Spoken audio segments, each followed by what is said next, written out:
車の観覧通路内では前に並んでいる方との間を空けないように立ち止まらず歩きながらの観覧をお願いいたします。また、カメラのフラッシュ、ライトなどは事前にお聞きください。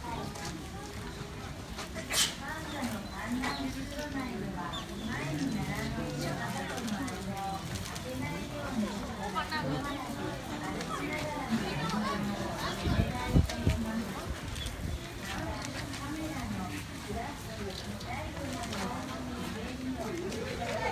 す。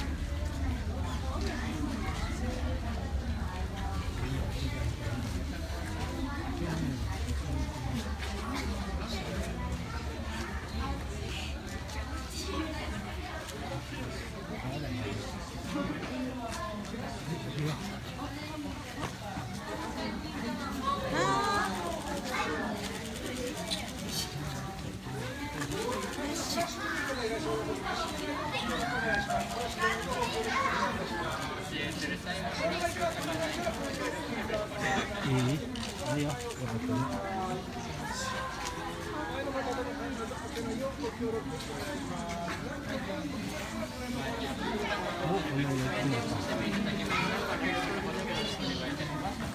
撮影する際はフラッシュの高ないように心がけてよろしくお願いします。